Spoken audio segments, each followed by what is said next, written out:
대학 출신이 이런 건 없고요. 이것이 지금 한국 사회의 아주 근원적인 그러한 문제예요. 요번에 이게 확 드러났을 뿐이죠. 저는 한 20년 전에 네. 노무현 정부가 들어설 무렵에 네. 서울대 없애야 된다. 서울대가 존재하는 한 한국 사회의 사회적 정의는 이루어지기 어렵다. 사실 그때부터 제가 주장을 해온 거고요. 네. 오늘날 이게 너무나 심각하게 지금 터진 것이지요. 그래서 지금 우리의 경우는 이번에도 봤잖아요. 예. 그렇죠. 헌법재판소에 네. 특히 고위직으로 올라갈수록 거의 서울대 독점 현상이 너무나 전면적이고요. 이런 나라는 없어요. 전 세계 없는 현상이고요. 그래서 우리가 이제 그 동안에는 너무나 많은 특히 육군 소장들 이들이 이제 총 들고 튀어나와 가지고 32년 동안 총 들고 국민을 협박하면서 그렇게 지배를 했죠. 박정희 전두환. 그렇죠. 네. 노태우까지 사실은 네. 다 같은 부류들이죠. 네. 그들이 해왔던 군사 독재, 말하자면 정치적 독재 속에서 우리가 살아왔기 때문에 네. 독재하면 바로 우린 군사 독재 혹은 그렇죠. 정치적 독재를 떠올리지만 사실 사회적으로 더 심각한 독재는 사회적 독재예요. 아, 사회적 독재. 그렇죠. 서울대의 그러네요. 사회적 독재죠. 오. 이렇게 한 대학 출신들이 거의 모든 것을 독점적으로 지배하는 나라는 없어요. 저는 이걸 깨지 않는 한 한국 사회는 정의로운 사회가 되기 어렵다고 보고요. 요번에 네. 그러한 사회적 독재의 병폐가 정치적 독재, 정치적 쿠데타로 나타난 거죠. 예, 윤석열이 예, 저지른 그런 일종의 군대를 동원한 군사 쿠데타. 또 지금 조희대가 저지른 이런 대법원장. 소위 예. 사법 쿠데타. 이런 형태로 지금 나타나고 있는 것이고요. 이건 우연히 나타난 게 아니에요. 사회적 독재가 정치적 독재로 말하자면 드러난 거죠. 정치적 독재의 형태로 일종의 구현됐다. 또 사회적 독재가 표현됐다. 저는 그렇게 보고 있어요. 아, 근데 사실은 이 사회적 독재가 정치적 독재보다 훨씬 더 견고하고 경고하죠. 그렇죠. 이것이 오랫동안 지속되고 심지어 문제 제기조차 되지 않죠. 묘한 정당성이 또 있죠. 그러니까 지금 사회적 독재란 말을 듣고 굉장히 놀라셨잖아요. 네. 그런 걸 인식하지 못했다는 거죠. 못했어요. 왜 그렇게 했어요?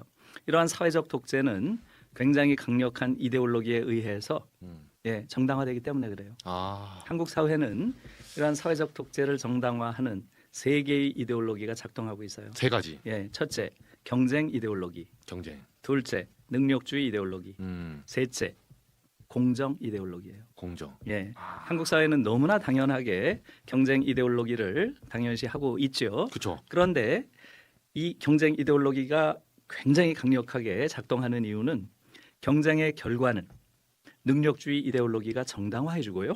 그러네요. 그러네요. 경쟁의 과정은 공정 이데올로기가 합리화해줘요. 아, 이 세 개가 얽혀 있어요. 그러네요. 이것이 한국 사회를 전 세계에서 가장 야만적인 그러한 사회로 만들어서요. 이렇게 경쟁이 심각한 이런 나라는 전 세계에 없어요. 그래서 저는 이 한국 사회는 야만의 트라이앵글이 지배하는 사회다. 그래서 제가 그런 말을 쓰고 있어요. 야만의 트라이앵글. 야만의 트라이앵글. 예, 삼각형. 경쟁 이데올로기, 네. 예, 능력주의 이데올로기, 공정 이데올로기. 이 이데올로기가 너무 세기 때문에 모두가 거기에 그냥 포획돼 있어요. 그러네요. 예, 그래서 이데올로기라고 하는 것은 우리가 너무나 당연시 받아들이고 있는 거거든요. 경쟁이 뭐 경쟁을 해야 발전 있고 성장하지. 대부분의 한국 사람들 그렇게 생각하죠. 맞아요. 능력주의가 왜 나쁜 거야? 능력에 따라서 부와 권력이 분배되는데 그게 뭐가 나쁜 거예요? 공정? 공정해야지. 불공정하면 되겠어? 그렇기 때문에 이 세 가지 이데올로기가 너무너무 강력한 거예요. 그러나 그래도 제가 짧게만 말씀드릴게요. 예, 사실은 이 세 가지는 다 이데올로기라고 하는 건데요. 이데올로기라고 하는 것은 한 사회나 집단에서 지배적인 거짓된 관념이에요. 자, 경쟁 한국 사회에서 완전히 지배적이죠. 그렇죠. 경쟁에 대해서 누가 문제 제기해요? 그런데 이건 완전히 거짓된 관념이에요.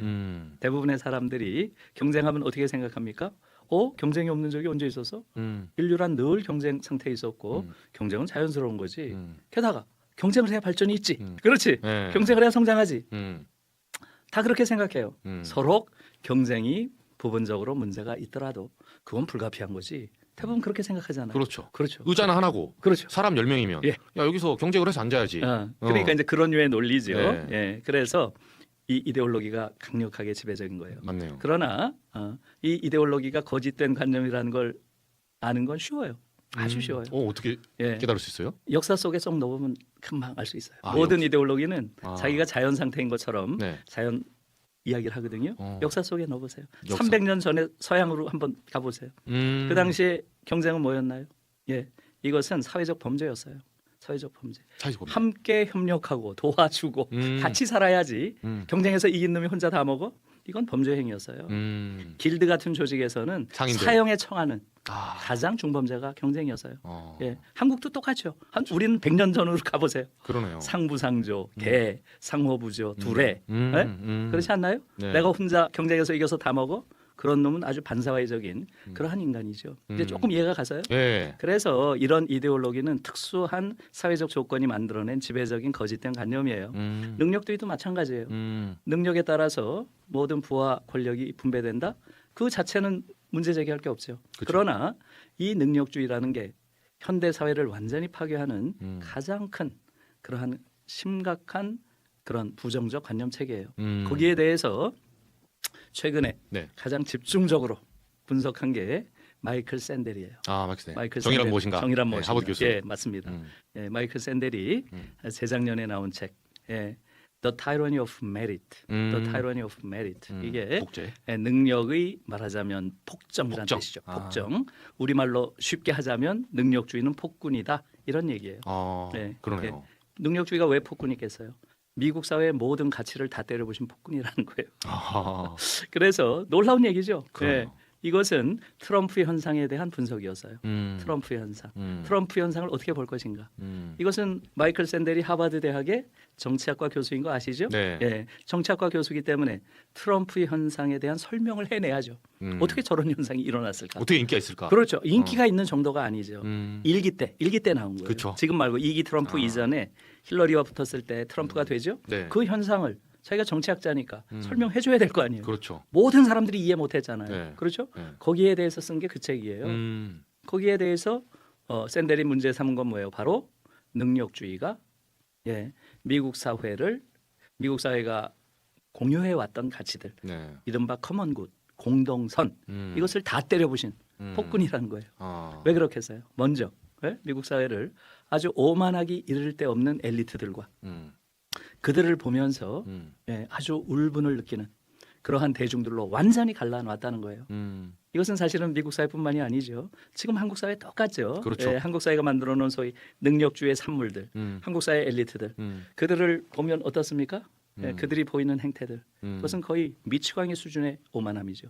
그렇죠. 그런 이야기를 하려고 네. 샌델은 휴브리스라고 하는 아주 독특한 단어를 쓰고 있어요. 미국인들도 잘 안 쓰는 단어예요. 휴브리스. 휴브리스. 예, 이것은 그냥 에로건스가 아니에요. 예, 이것은 정신병적 수준의 오만함이에요. 아. 그런 아주 센 표현을 쓰고 있어요.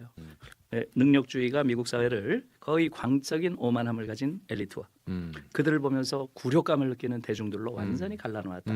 바로 트럼프 현상은 이 엘리트들에 대해서 느끼는 대중들의 분노, 이것을 정치적으로 동원한 것이다. 아. 이렇게 해석을 하는 거예요. 아, 이걸 갈라치기 위해서 예, 그렇죠. 여기서 끌어올려서 그렇죠. 사실상 대중들의 이거는 불분을 말하자면 정치적으로 조직화한 것. 아. 이게 트럼프 현상이다. 능력주의 사회에서 특히 저학력 백인 노동자들이 느끼는 네. 굴욕감과 분노가 계급적 증오보다 더 컸다. 여기서 계급적 증오는 뭐겠어요? 전통적으로 보면 저학력 백인 노동자들은 민주당의 아주 든든한 지지자들이에요. 그렇죠. 70%가 민주당 찍습니다. 그렇죠. 그런데 트럼프 일기 때 보니까 70%가 트럼프를 찍어요. 네. 이런 현상을 어떻게 분석하겠어요? 그래서 바로 그 뒤에는 능력주의가 있다. 이렇게 보는 거예요. 한국도 똑같죠. 네. 지금 한국인들이 한번 보세요. 이 엘리트들이 지난 3개월 동안 혹은 4개월 동안 벌인 이러한 일들을 보세요. 특히 서울법대를 나왔다고 하는 그러한 법조계 인사들, 또 정치인들, 교수들, 그들이 펼치는 언어의 향연을 한번 보세요. 맞습니다. 그 궤변들, 그 허언들, 그 위언들, 그 곡학 아세의 언어들, 그걸 보면서 대중들이 뭘 느끼겠어요? 어마어마한 울분을 느낄 수밖에 없고요. 그런 것들이 지금 한국 사회의 문제죠.